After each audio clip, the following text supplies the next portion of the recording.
This is Fritz Frivolous with continuous live coverage of the corner of Curious Lane and Just Because Boulevard, the epicenter of the alien invasion. And this just in, King Kong is fighting the Mobile Suit Gundam. And of course, all of this is happening amidst World War IV, making it pure pandemonium. If only Captain Planet were still alive to save us all. Dude, could you imagine? Disclaimer. The first segment of this episode involves some holiday themes and secrets of Santa that may not be suitable for children. Listener discretion is advised.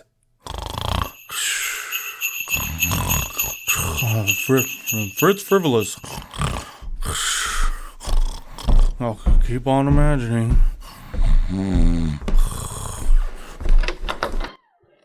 No, huh? Who's there? Ho, ho, ho! Why, it's me, Fritz, Santa Claus! Oh, wow. Hi, Santa. What are you doing here? I'm just here to remind you, it's not okay to ask Santa for the names of the girls that are on the naughty list. That's private information that I would never give out, no matter how many times you write me and ask. And yes, I got all 50 of your letters. Now, promise me you'll never write me another single solitary letter ever again, and I'll keep you on the good list. Yeah, sure, I promise, Santa. Very good then. Until next year, Fritz, have a Merry Christmas and keep on imagining. Welcome back, everybody. This is Tom Case. This is Will Stark. Will, I am very sad. Why are you sad, Tom? Tell me. I am sad because this is the end. This is the last episode. The last episode of Dude, Could You Imagine? The last episode of Dude, Could You Imagine? I'm sad too now. I know. For season 1, and then we will have season 2. Yes, it's true. We are ending this season and starting a new one. Yes, exactly. And we hope everyone had fun listening to season 1. Season 2 is going to be a little bit different. The format's going to stay the change. Stay the change? The format's going to stay the change. I'm just going to mess up more when I talk. No, the format's going to stay the same. It's just certain looks and certain themes. Certain themes will change. But it's still going to be Dude, Could You Imagine? So let us get down to our questions, shall we? The final questions of the final episode of the first season. Yes, exactly. You probably noticed that this month we didn't do like a whole, 4 episodes of Christmas questions or anything like that. Right. Not like we Halloween. did for Halloween. Yeah. Right. So I figured, it's only fitting that our last episode of the month here will be Christmas related. Sure. And I'm pretty sure you know what this question will be. Yeah, I'm pretty sure I know what this question will be. I think this is the most Christmas question everyone always asks, right? What if Santa Claus was real? Are you telling me he's not real, Tom? Are you telling me my whole life is a lie? Actually, what I meant to say was, what if Santa Claus was real in the sense of... No, yes, I'm saying, what if he was real? Here's a question for you before we get into it. When did you know and or figure out that Santa was not real? Did you ever believe in Santa? So, I still do believe in Santa. But now I do believe in him more as like a, he's like an idea. He's a thought. Yeah, you know what I mean? He's an idea. However, the, physical, like actual Santa Claus as a being, I actually believed in him for a while. Like, I think longer than most children do. Okay. My dad took special care to make sure that he wanted to keep us fooled, thinking that there was a Santa Claus. He wanted to continue lying to you. Yeah, exactly. He wanted to continue. Well, you say you took lie. special care. What was the special care you took? So, after a while, I want to say I was like maybe what? 12? Oh, maybe yeah. 13, okay. We're at 12 and you still believe? And he was like, and now of course I have my friends who are the same age, telling me like bro, what are you stupid, this and that. Oh man, and that's rude. I would never fully just be like, oh no, like, oh yeah, I know. But in my head, I was like, well, how can this be? I was thinking it didn't add up to you. Yeah, You're exactly. Like, oh, and they would do certain things. My mom a little bit too, but it was mostly my dad. But they would do these little tricks like where, out of nowhere, right? They would just kind of be like, oh, did you see this in the paper or something? And it would be like the new game, or it would be like the new, I don't know, like certain, or I may say something about a commercial, like, what? The Teenage Mutant Ninja Turtles have this new playset or something, right? Whatever it was. Okay. And, I'm not paying attention to that as a kid, but like, my parents would either like mark that down, or like I remember one time my mom like showed me something in a sales ad, and she was like, "Oh, did you ever see these two games? Did you hear?" And I'm like, "Oh yeah, this one's really good, and this one's like what?" And she would circle them so she would know, but I'm not remembering that my mom did that. Right. So when I never asked for those games, and then I would get them, and they would be under like Santa Claus's name on the present, that's what made me think like, oh, it had to be, because I never told my parents that, right? Yeah, of course. And then I tried to like write a letter that I left for Santa one time, and this is what like the things my dad was good at. So he wrote back to the letter as Santa, right? Oh my goodness! But he wrote it in like this weird, almost hieroglyphic style, like writing. Okay. Yeah, so where I could not tell that it was like his handwriting. It didn't even look really like human handwriting. Oh, is it English still? It was still in English. Okay. It was still in English, but it was written very weird. Like each letter was like very crafted and very like some kind of design, you know what I mean? Wow. Okay. So that I wouldn't be able to tell like, oh yeah, my dad wrote that or my mom wrote that. Yeah, that's whatever, their handwriting, right? Okay. And so, when that happened, that was really when I was like, see, it's got to be like, this is weird. Like, it looks too weird. What human would write? You know what I mean? And that's how my dad, kept me believing for like longer than normal kids. Mm-hmm. It was only when they finally, I think, made the mistake. They slipped up. Yeah. Of buying some of the gifts. And I remember they left them in the car, and I don't remember why, but like for some reason, they left the door open to the car because they didn't just get the gifts. I think they also got groceries. Mm-hmm. So they were getting stuff out, and I saw them in the car, and I was like, but I didn't say anything, but I remember seeing it, and I was like, why are those in there? You know what I mean? And then also coupled with my brother who's older, he's 4 years older than I am. Yeah, so obviously he figured out way before I did. Sure. And I think, I also remember too, I think him saying like, well, it's mom and dad. Like they put him in the closet of their, and then I saw it. And then it was kind of like, okay, now I know. There was no denying anymore. What was your reaction? I was kind of shocked a little bit. Really? Like I was just kind of like, shocked at like, wow, it was really that simple. You know what I mean? That I was like this long. You know what I mean? But yeah, I didn't have like a letdown. I didn't feel like, Santa Claus isn't real. It was more like, oh, so that's how it's done. Right. You know what I mean? It was like that. Yeah. Okay. It was like, I don't know how other people feel about this, but I love watching magic shows, right? Magicians and illusionists, even though if I know how they do the trick, I'm still amazed when I watch it. Yeah, okay. So I think like that's a good metaphor for for sure. I can see what about you? That. So with me, I mean, my parents were pretty good about it. My, they would take special care to like put the presents there after me and my sister went to sleep, and they'd be signed from Santa Claus. There'd be like bites out of the cookie, maybe a note here and there. We'd write letters to Santa Claus, the whole classic spiel. Yeah. The reason I figured out pretty dang early that Santa Claus was in fact a fictitious character was, I believe it was in second grade. I must have been 7 years old. I was reading a book. I don't know if you remember these books, and I think they were written in the 70s or 80s, so like it's not before your time. But do you remember the book Tales of Fourth Grade Nothing? No, I don't think I've ever heard. It was a very widely circulating book amongst elementary school kids. I don't know if it still is these days, but in the 90s it was. And I believe it was a trilogy, and they were good little books. What were they called again? Well, the first book was called Tales of a Fourth Grade Nothing. Oh yeah. The second book though is called Super Fudge, and I was reading Super Fudge. And in the book, the main character, I don't remember his name, but his little brother, his name's Fudge. It's like his nickname. It's his nickname.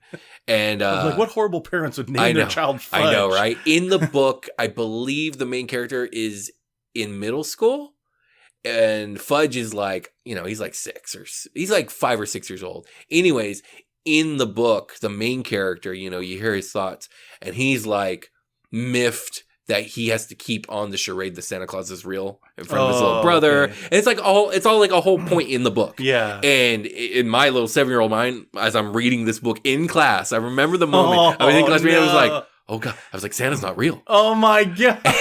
No. But the thing is, it's so funny because like, you know, I was smart enough to be reading at that level and put it all together and all that stuff. But I wasn't smart enough, or like in my kid logic, I thought to myself, I can never tell my parents, because if they know I don't know that I know, they'll stop buying me presents. I won't get presents anymore because Santa Claus isn't real. Yeah. Like, so that was my logic. So I kept it a secret. I didn't tell nobody Santa wasn't real. Yeah. But in my heart, I knew. Were you were let down? I was so concerned about losing the actual presents that I didn't care. I was just like, I have to keep it a secret because the presents need to keep coming. So Final Fantasy is going to come out with more games, and I need those games, Tom. So Santa Claus existing or not wasn't the.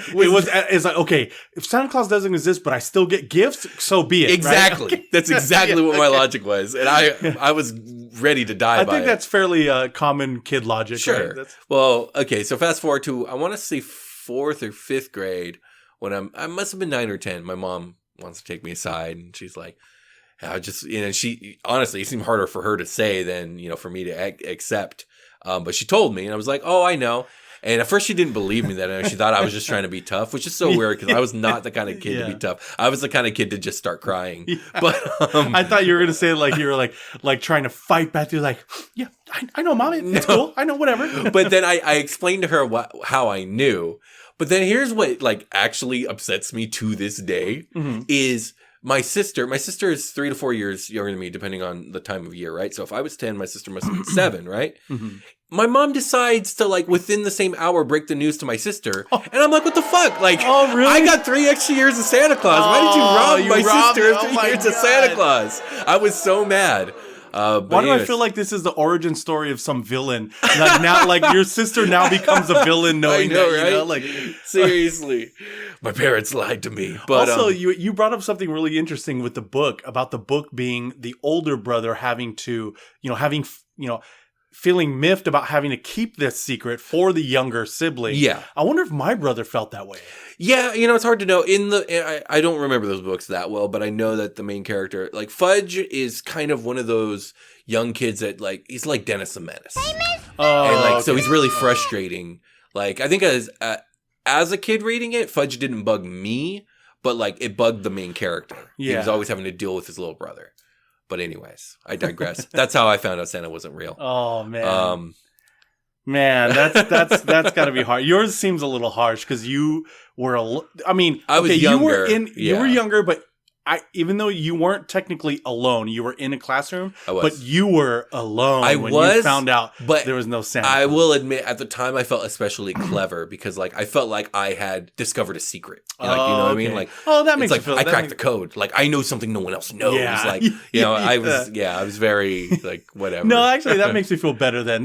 For you to look at it that way, because at least I remember with mine, I had my brother there. You know what I mean? Right. So like. It, and like I said, it wasn't like a letdown. It was more of like I guess kind of a, oh yeah, that's how it's done. That's the trick behind the magic. You know what I mean? Right, absolutely. Okay, so back to the question. What if Santa was real? So, I guess parameters like. So parameters. Yeah. Santa Claus is real. I don't know. No. All right. Well, I mean, there's a man. He lives at the North Pole. He's got reindeer. He flies around. He delivers presents to all the children in the world. He has a naughty and nice list. He knows when you've been naughty. He knows when you've been nice. All that stuff. Exactly. It's all real. There's a Mrs. Claus. He's enslaved to people called the elves. So that's the whole parameters. Basically, I guess this one is more. We would want like what the objective is, and the objective is I would want to examine because obviously if Santa Claus was real. The other things that are part of his lore would have to be real because of the fact that there's Santa Claus is one of those like characters where there's a lot that happens around him to enable him to do what he does. Yeah, absolutely. So, yeah. So, like, magic is real, or at least it is real for him. That or Santa has technology so advanced it appears as magic to us. Exactly, yeah. Okay. Exactly. I do like that. I forget who said that quote, but it's basically like advanced technology is what magic is to us. It's magic to those who don't understand it. Sure. So, a couple things. A few things, more than a few things. I feel like the governments of the world would really not like the existence of Santa Claus. Like the ability to have their borders invaded against their will, and they have no way of even though no way to stop it. Like they're looking all over the North Pole, they can't locate him, or maybe they do. Maybe they try and nuke Santa, but Santa's like immune because he's magical. I don't know. I mean, I do see your point on that. However, because you got to imagine though, whoever these people are in power, Santa Claus was already coming to them when they were a kid. Oh, so historically, Santa is just an accepted thing, right? So right, because you would think that because like.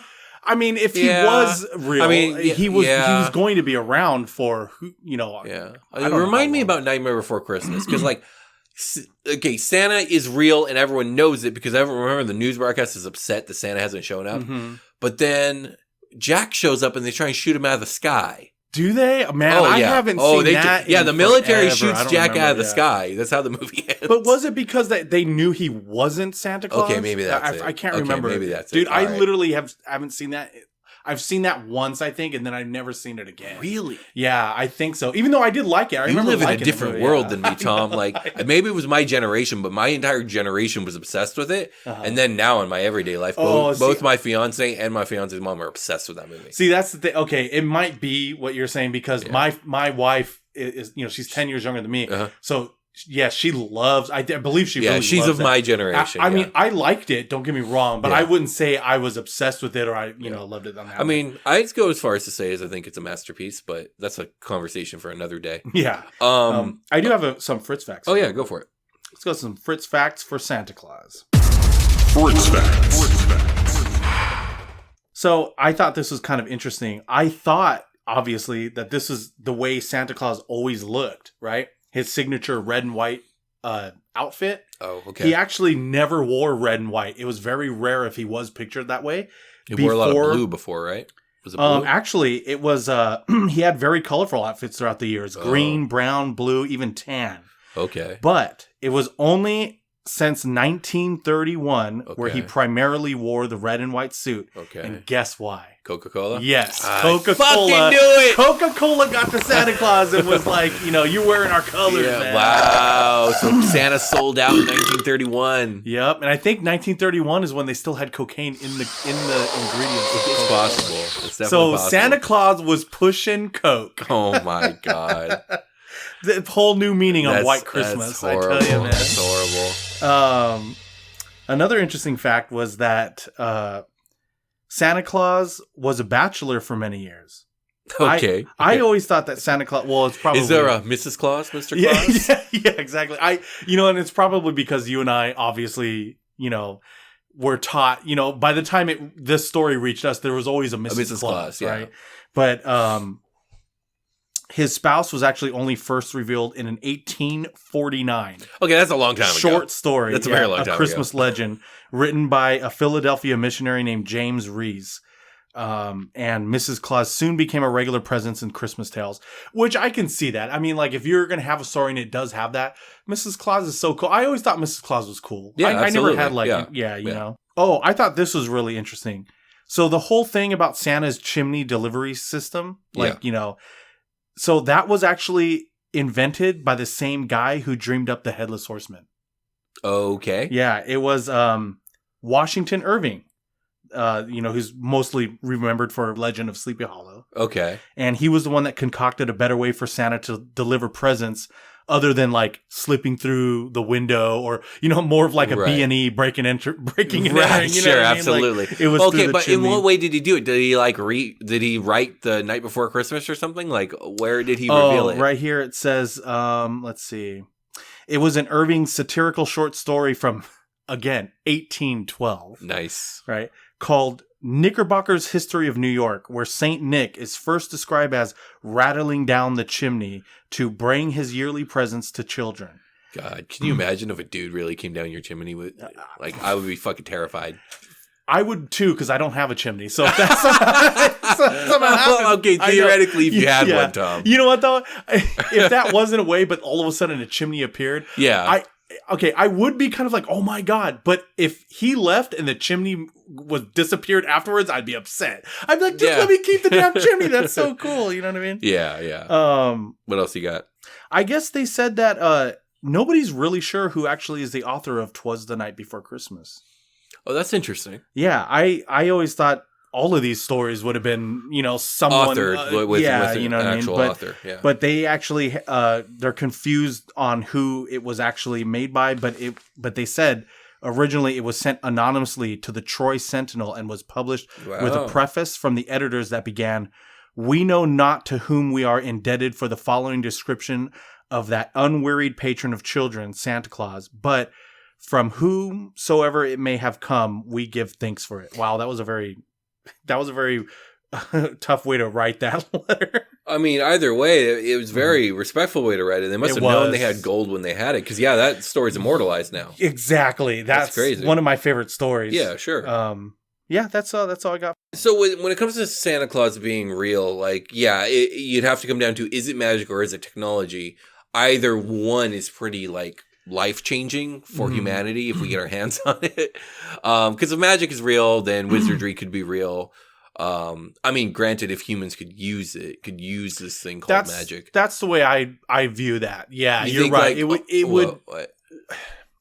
What you were trying to describe with if it was magic, right? I mean, then that would mean, can others use magic? But I don't think that translate that way in that way. I think he may not be an actual human being. He may be some other type of a being that can use magic and we cannot. Okay. Either way, it'd be worth studying and looking into. And if it's advanced technology, then if humans get their hands on it, that could be, again, civilization changing. Yeah, that's true. But I think we got to think about what are the ethics of Santa Claus, having 100% surveillance over the entire population at all times. That and especially that it's children. Yeah. Also, if he's super super real, how does that change everyone's behavior?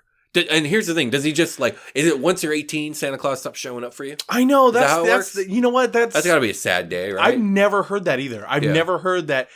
I never heard that adults would not get any kind of present from Santa Claus. No, I've never but heard you that always only hear that he brings it for kids. But it is true, yeah. And so, I have to be at a certain age it stops, and so I would think, But would that mean he would follow our government laws of what makes you a legal adult? I don't think so. I you know what I feel like if it works that way. Okay. I feel like there would be no specific age. I think it would be when that person, how do you describe that? When a person just has that change about them. When they cross that line. Yeah. They're no longer innocent. So that, there is a series. Oh God, I forgot what this series is called. Do you remember the movie that came out, The Golden Compass? Oh yes, I think isn't that where you have the spirit animal? Yeah, it's based off of a trilogy that I can't remember the name of the trilogy right now. But in the second movie, they visit this world that has been just absolutely ravaged and destroyed. It's it's in the end times. But the main thing is all the adults are dead, and the only people left alive are kids, right?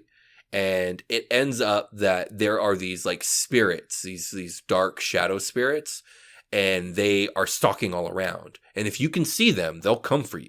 Oh, but the thing is, kids can't see them. And the thing is, you can always tell when a kid is about to cross that line into adulthood, because he will start to be able to see things from the corner of their eyes. Oh no. And then the creatures start to gather around. And the kids start to go a little crazy or whatever because they're seeing things and they're scared. And all the other kids start to stay away from them because they're like, oh shit. And then there's a moment where it happens and then the shadows get them.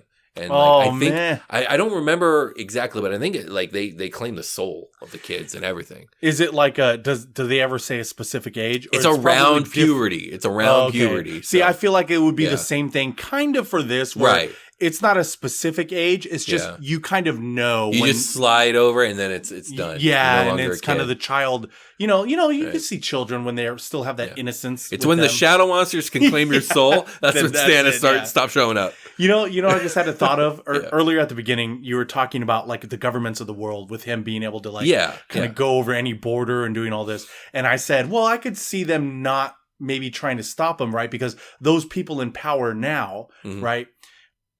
would have gotten visited by Santa Claus as when they were children and probably have fond memories. But then I just realized, well, you know what? If Santa Claus is real, and you were talking about with the surveillance, he has a nice or naughty list. Yeah, sure. And maybe one of these people who are in power was on the naughty list. And so they may hate Santa Claus. Fuck Santa Claus. He never showed up to my doorstep. Exactly. So he was always a psycho kid, right? So now he really wants to wage war on Santa. And who usually rises up to power? Those who are like type A personality, who may have they're dedicated, they're focused now because Santa didn't bring them the bike that they wanted or whatever. Okay, gotcha. Now, so that does make, so that feasible. Raises a couple questions, yeah. Well, it would have had to have happened at least a few times in history. And so, like, what happens to the man that comes for Santa? You know what I mean? Like, what does Santa do about it? Santa seems to have, like, the ability of time dilation, omnipotence, omniscience, and a bunch of other stuff, right? He's basically a god. He's like the equivalent of a Greek god, right? Or more powerful for all we know. You wouldn't be, I think even if you tried to stop him, you couldn't. You couldn't. Yeah, he has time manipulation. Exactly. For him to be able to go around the world in one night. Yeah. You get everybody a present. Yeah. And how would you figure this out? But how would you even figure this list to work if you were to think, and I know we're going to say magic, I know it's magic, but like, is it like, I always imagine to myself, what is it? Is it just like this ever rolling scroll, okay. If you're going the magic way, I'm kind of going the technology way. I'm picturing like an AI supercomputer that has surveillance on everybody at all times and like literally adds or deducts ethical points based on one's actions and words. Oh, okay.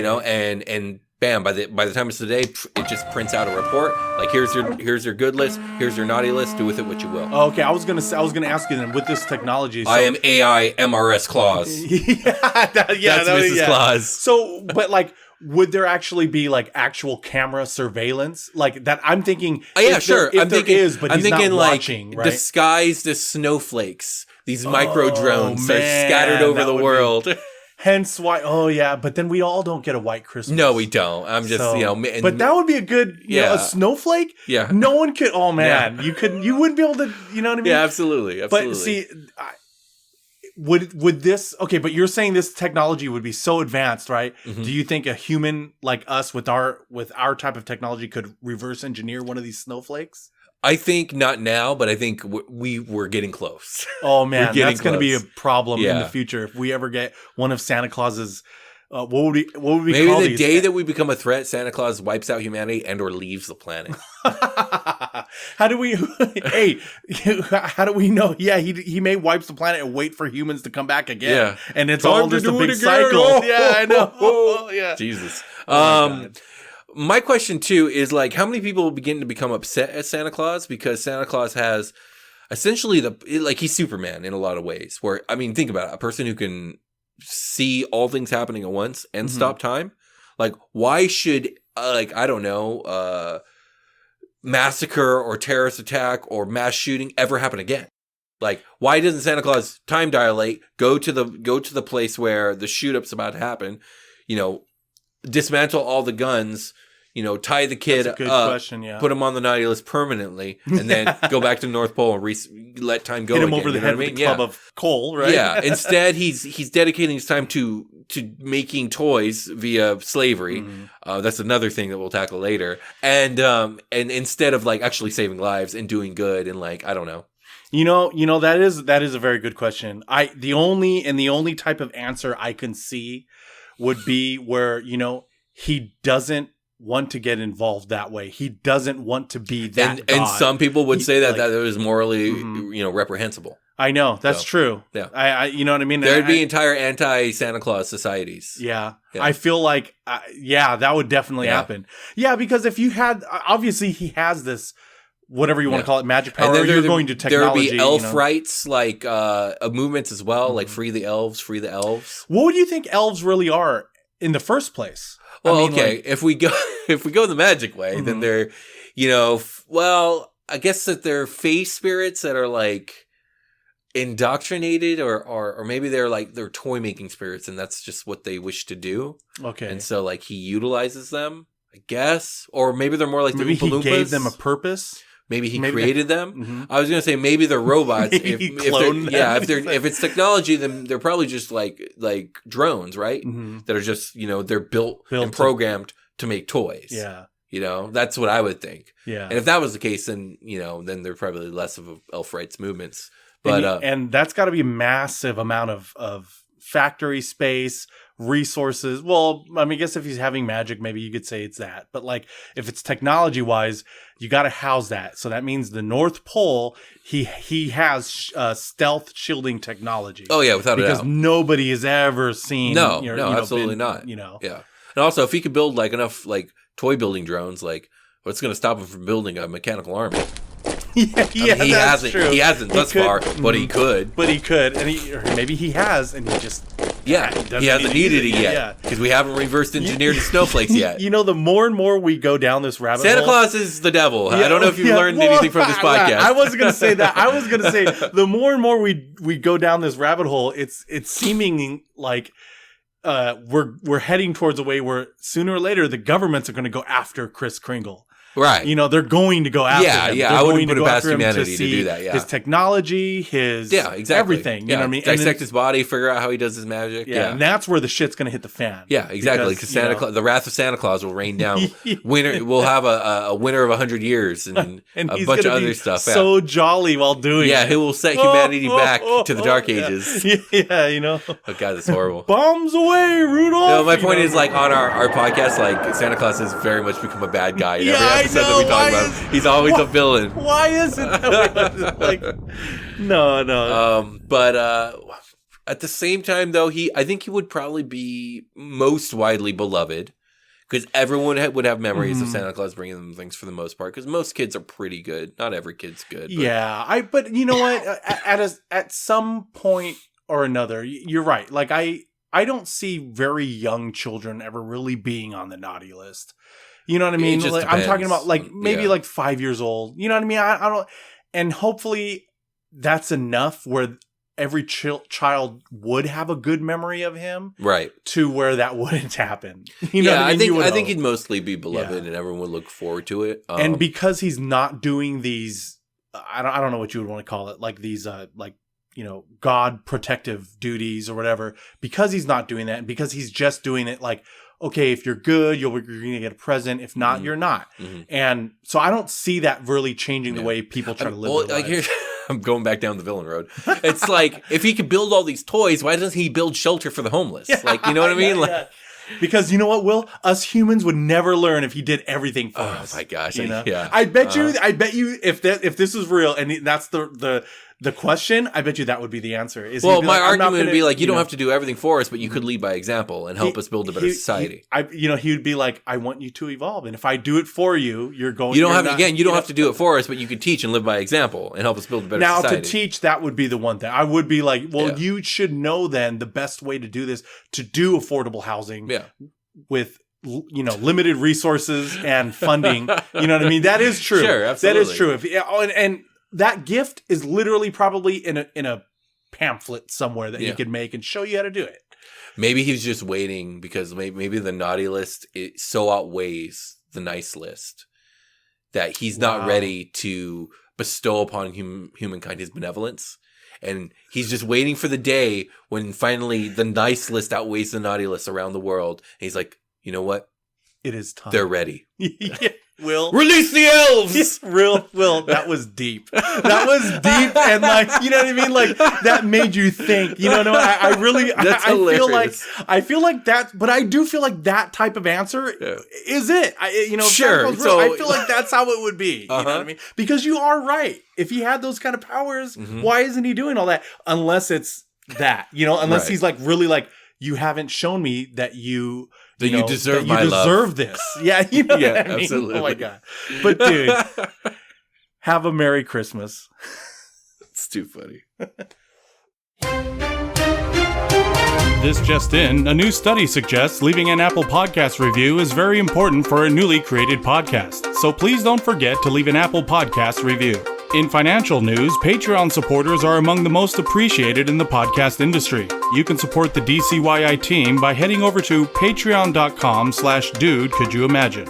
This has been Fritz Frivolous, reminding you to like, comment, and subscribe. Will and Tom, back to you.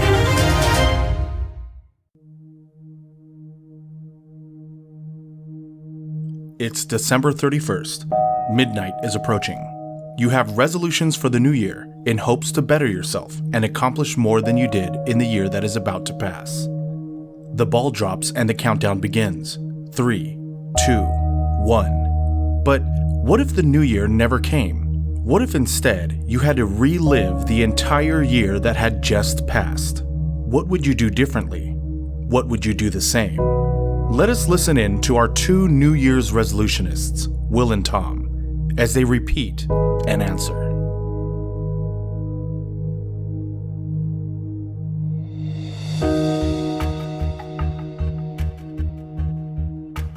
And we're back. Indeed. Will. This one was kind of inspired off of a conversation you and I were having. Okay. But also a movie too. Okay. And the question is, what if the new year didn't renew? Meaning that, what if like it comes countdown, right? 5, 4, 3, 2, 1, Happy New Year! And all of a sudden, instead of 2022, it's back to 2021. So basically, you're asking, what if 2021 repeated itself? Interesting. Correct. Okay. But you alone were the only one. That was my first question. Am I the only one who knows this? Yeah. Oh, let's go in the parameters. You're okay. right. Yeah. So the parameters are, the countdown happens, right? Yeah. It's coming down to midnight. And you're expecting the ball to drop in, say, 2022. In fact, as it's dropping down on the count of 10, right, you see the unlit numbers of 2022. Okay, yeah. And so it's the ball's dropping. It's getting closer, right? 5, 4, 3, 2, 1. And as soon as it lights up, it like in a blink of an eye switches to 2021. Mm-hmm. And I think it's a glitch at first. You probably think Except it's... for I probably, in that moment, suddenly I'm in a different place. Yeah, I don't know what you were actually doing on... Man, I don't know. Last year, New Year's, I would have just moved into my apartment. I don't even know. Were you even watching that? Like, do you ever watch that? You know, No, because I was about to say, I wanted to add on that the dropping of the ball is probably the dumbest and most underwhelming celebration I've ever seen in my life. Really? Have you seen what other countries do? It's way cooler. Oh, no. Like the fireworks shows that they put on blow away the stupid dropping of the ball. I was going to say, America needs to step their game up. Yeah, I don't really watch. Yeah, why? Because it's lame. That's why. That's why you don't watch it. I mean, I do watch. No one wants to watch a ball drop. It. Yeah, I do watch some parts of it though. Like the all the musical acts or whatever that they have beforehand, like, I don't know if you know that they do that, but like, they'll have like, well, cause you said you don't watch it. Right? I kind of know that they do that, but yeah, I appreciate it. Yeah. The only reason I really do watch, I mean, I shouldn't say I don't watch it. Mm-hmm. It's just, I don't really pay attention to the ball dropping. I'm just waiting for the countdown so that everyone could do the whole in unison, Happy New Year, all that kind of stuff. Yeah. Last year, I think I want to say I spent it with my fiance. I think we were just in our new apartment. She would have been pregnant with my son at the time. She would have been like 3 months pregnant with him at that time. Okay, but you don't remember like the specifics of like right when this turns at midnight where you were at the beginning of 2021. No, I don't. I'm pretty sure I must have been in the apartment with her, and she probably wasn't feeling well. Their pregnancy was tough, so we weren't out celebrating or nothing. Okay, so this is how I picture this would happen. So maybe at the end of this year, right, you're going to watch the ball drop for the first time, right? You're like, I want to watch this lame thing, right? Sure. And as it drops, as soon as it hits and you think it's a glitch, once you see that 2021, all of a sudden to you, it's just going to appear to be like you're having a migraine, maybe, some people describe as like blurred white vision, like kind of. Okay. Do I faint? Is that what you're saying? No, you don't. But everything around you just goes white, like very white to where you couldn't see it. And then when it comes back, you are where you were at the beginning of 2021 at that same time at midnight. Okay. Mm-hmm. That's how I feel this would. Okay. This would happen. I think the first thing that happens is like I go through the entire hysterical conversation with my fiance who thinks I'm losing my mind. Yeah. I would be really frustrated. Okay. So well, do you even think you would understand of what happened? Well, that's what I mean. Like, at first, I'm not. I'm going to go through that hysterical conversation, and then I'm going to see the news and look at Google and this and that and yada yada, and realize that like something must have happened, right? Yeah. Like, and yeah, I think it's probably within, I don't know, 6 to 12 hours. Acceptance will probably set in. I will be filled with an overwhelming frustration at the fact that I just spent a year like working hard and overcoming a lot of things and doing a lot of stuff, and now all that's been undone and I'm gonna have to go through it all again. I just thought of a very sad thought. What? You won't have Liam. Well, yeah, but he's coming. Yeah, but yeah, that's true. Sure, but yeah, I feel what you're saying, but he's on the way because I thought about that a little bit. But that would probably be, I think, probably a lot of what causes your hystericalness is now all of a sudden you're like, maybe you didn't know at first like that you actually went back and it's reliving 2021. And once you go in to look for Liam, you know what I mean? He's not I'm going to there, see that, that my fiance's pregnant. I'll be like, and also everything looks weird. Oh yeah, that's right. She's pregnant. Yeah, you would see. Yeah, that's right. You would be like, what? And I'm in the act of moving right now. Like, okay, by the time New Year's this year happens, I'll have been moved. So instead of being in my new place, I'll be back in my old place. I'm like, what the hell? Like I'm going to accept it pretty quickly.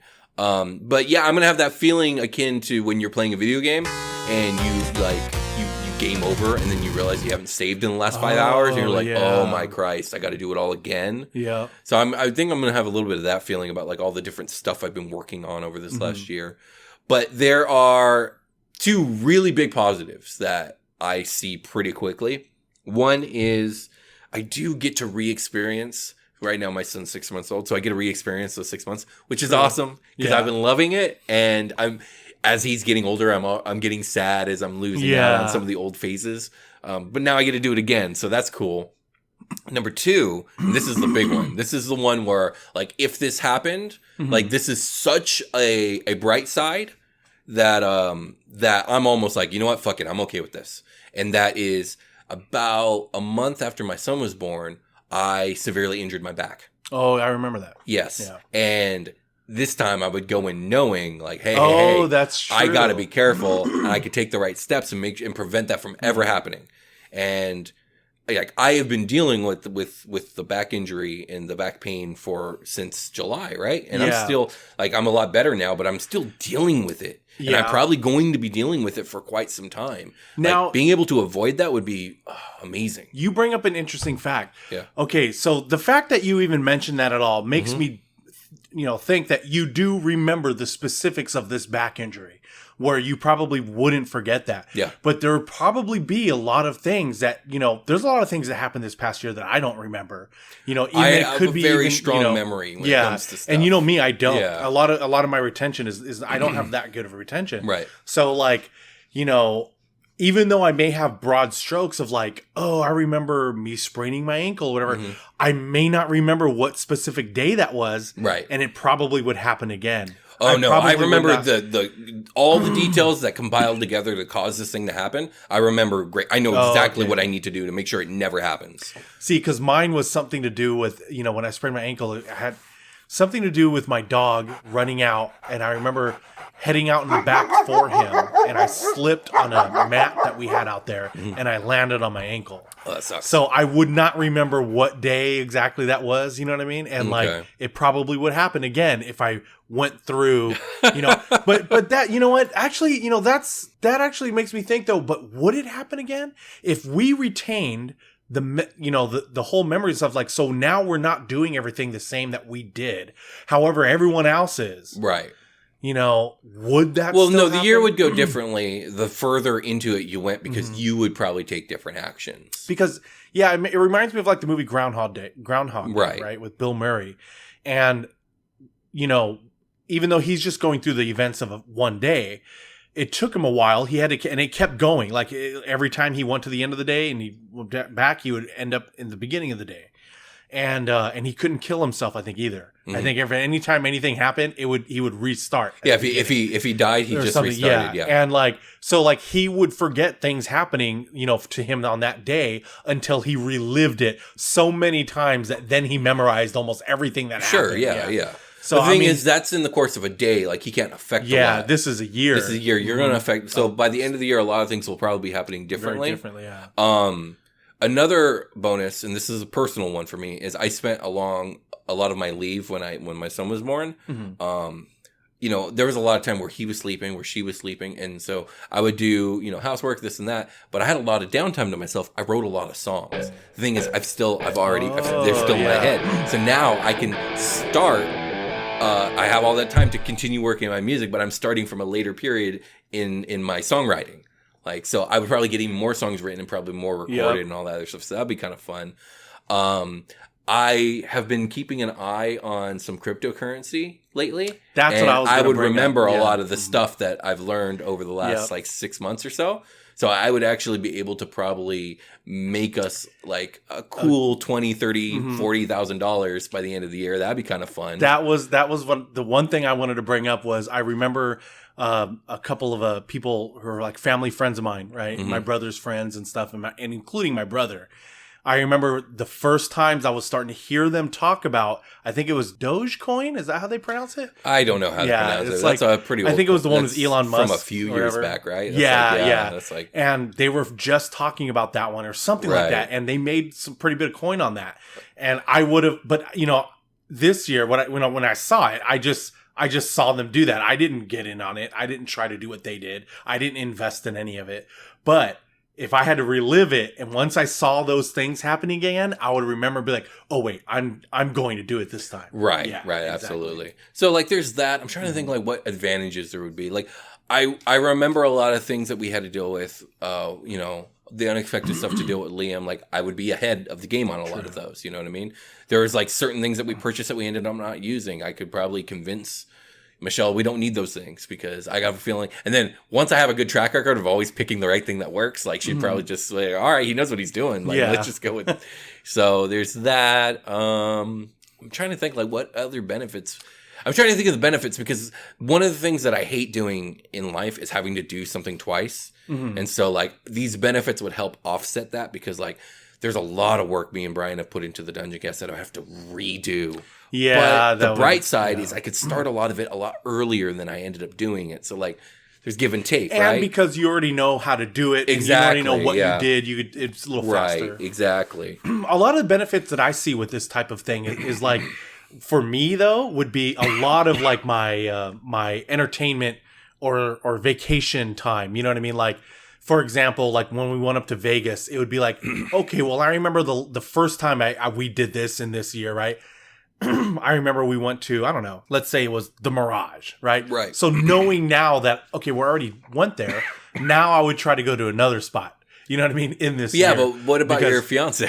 Well, but to her, it would be I'm just oh, Mirage, well, let's pick here. You know what I mean? When I first picked the Mirage, she wouldn't know the difference. Yeah, she wouldn't know the difference, gotcha, right? All right. And, and then I was trying to think about that when I thought about Vegas, and I was like, you know what?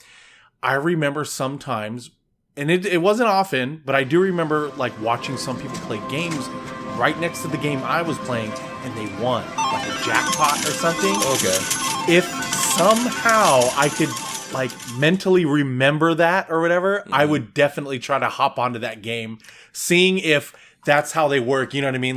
The program or whatever that's governing the slot at that time would trigger a win if I'm playing it. Now, I know from my understanding of stuff like that, it's based off random number generation, which depending on how the program randomly generates numbers, you hopping on that machine might not actually make a difference.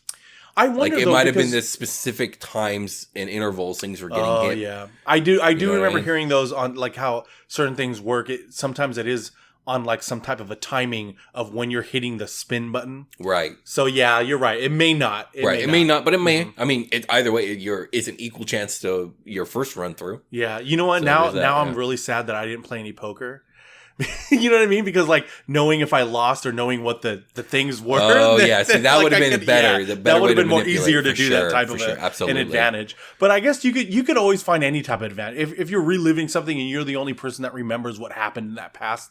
You know, yeah, it would be easy to be like, oh, you know what? I bet you they're going to come out in the movie and this is going to happen. I'll bet you this much that this is going to happen. Right. And then it does. And, The major benefits for me is that even though I have to do everything over again, I can probably do everything more efficiently and better than I did the first time around. That's the main thing that I'm taking from this. Mm-hmm. Yeah, I got to do everything again, but the good stuff I get to enjoy again. The bad stuff I get to either avoid or do better this time. And I think the major thing, the huge thing that's going to make this year stressful is that as we're getting closer to the end of the year, I'm going to become increasingly paranoid and fearful that the year's going to do it again. Start over again. I was just about to ask you. Yeah. So obviously going, a second run through, maybe even a third, fourth run through, maybe you wouldn't get bored because you would be trying the new things, even though like, okay, I got to do this, I got to do that. But you would, at least be able to do new things too that you're like, oh, well, this time. This is a very bad year for this to happen to me because of my son. Because here's the thing. It's like, okay, we'll use Groundhog Day, right? Groundhog Day, no matter what he does, he just keeps repeating. I think the director said that, what's the actor's name? Bill Murray. Bill Murray, his character endured that same day for 10,000 years. Before he was able to get out. Really? You know what I mean? But so there's a lot of days where he's just like, fuck it, I'm not doing anything. Yeah. Like he gets creative, he starts doing all this different stuff, right? Like if we were forced to repeat the same year over and over again, we would undoubtedly go through the same like mental crises, right? Yeah. But my problem is what if this year is the year it doesn't roll over? Like this is the first year of my son's life. Like I can't fuck that up, right? So it's like, every single year, I have to be super on top of it as a dad in case this is the year that it rolls over to 2022. I can't let the year that I was like, you know what, fuck it, I'm just gonna leave my family and go do something out in the desert for a fucking year because I'm losing my mind. Yeah. And then that's the year where it fucking goes and suddenly I'm the dude who abandoned his family. You know what I mean? Like, so this is a very stressful year to be forced to repeat over and over and over again, if you ask me personally. But one time through, the pros outweigh the cons if I go in with the right mindset. But multiple times beyond that, I'm probably going to go crazy. So, yeah, I was going to, and I wanted to know, would you have a guess of like what year for you, what repeat number would that be before you go bonkers like that, where you're just like, forget this, let me do, like, do you think you could manage 4 to 5 years repeating? Well, I think one of the main things here is, I'm going to really probably cling to the concept of the movie Groundhog Day, which essentially the way he escaped it was by living a perfect day, by getting everything right, by becoming a better person, all that other stuff. Like, so that would be my focus. Like, especially like, okay, if I do the whole year again and then it happens again, I'm like, oh fuck, okay, this is Groundhog Day. This is Groundhog Year, sequel to Groundhog Day. I know what I have to do. It's probably going to take me a long time, but at least I have a goal. You know what I mean? I have a focus. So it's like, what I'm going to do is just try and live my life. And I'm going to take notes and write it down. And I'll try and memorize it because obviously that notebook's going to reset at the end of the year. But, and I'm just going to try and learn like the optimal way to make my life go better and smoothly and make great decisions for me and my family and for those around me and become a better person. And I'm just going to focus on that. And hopefully after 10,000 years, I get out. So you would think you could last No, I don't think I'd last 10,000 years. I think, I don't know how long I would last. I honestly feel like for me, it would be within the third to fifth year. Somewhere between year even 3, if you had 4, that 5. If you knew what you had to do, if you had that goal, really? It would, I mean, well, because after that it's like, well, I guess it all depends too, because like you're the only one that remembers. Yeah. You know what I mean? And actually, and that would bother me. That's the part that would drive me nuts, is not having the inclusion of my wife knowing this too, or whatever, my other friends and loved ones. In the movie Groundhog Day, he does start to treat people like NPCs in a computer game. Yeah, right. Because that's basically what they are to him at this point. But that's at first. Then later he starts improving, right? Yeah. I used to always ask you this on our other questions and in our other episodes. So Yeah. I want to bring that back a little bit. Okay. Who would you tell? Would you try to tell your wife and try to convince her that you are reliving this year? Or like, I know one person you would probably most always tell is your sister. Yeah, I would definitely tell Christina. I mean, the first time through, I'm telling them both for sure. Mm-hmm.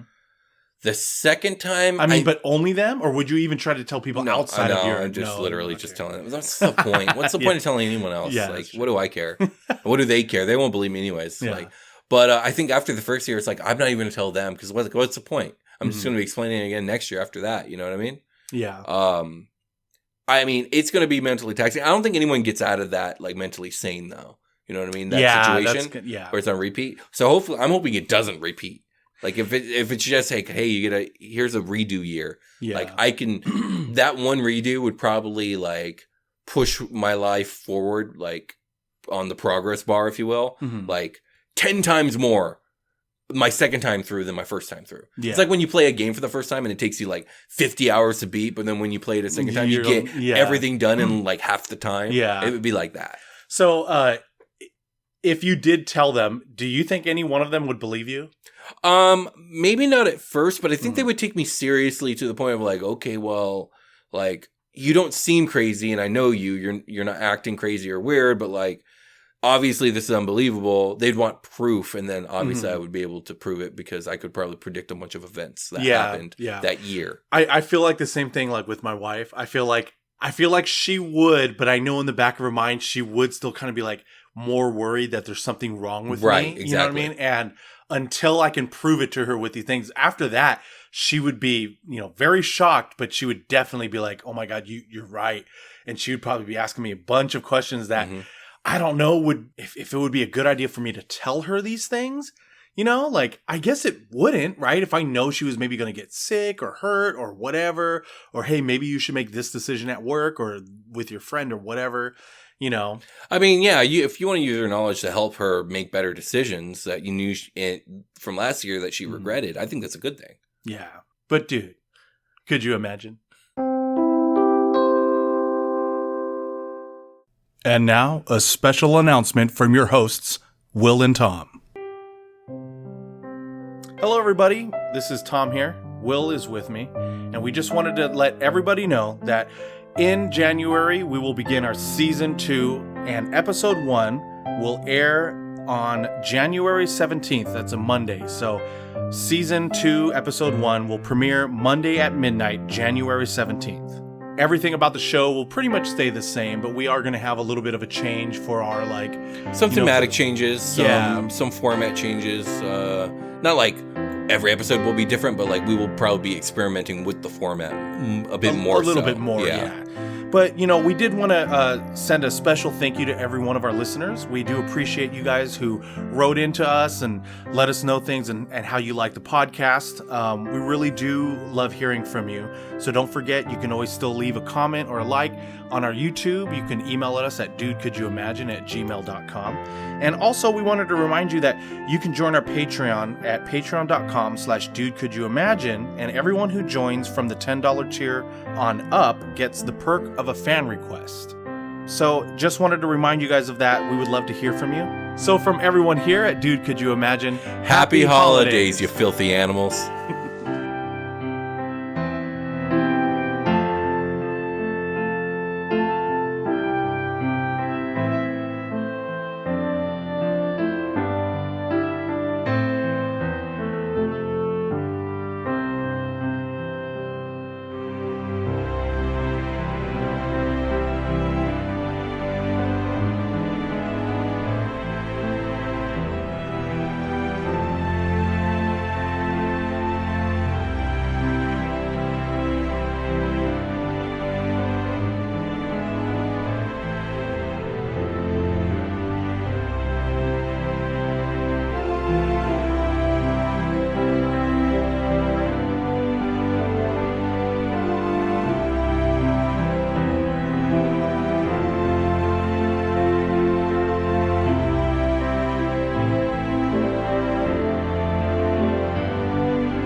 Am I supposed to say happy holidays on this one? Yeah. So we'll say at the end, I'll be like, after I do all that, I'll say, so from everyone, from all of us here at Dude, Could You Imagine? We wish you happy holidays, you filthy animals. Yeah. Okay.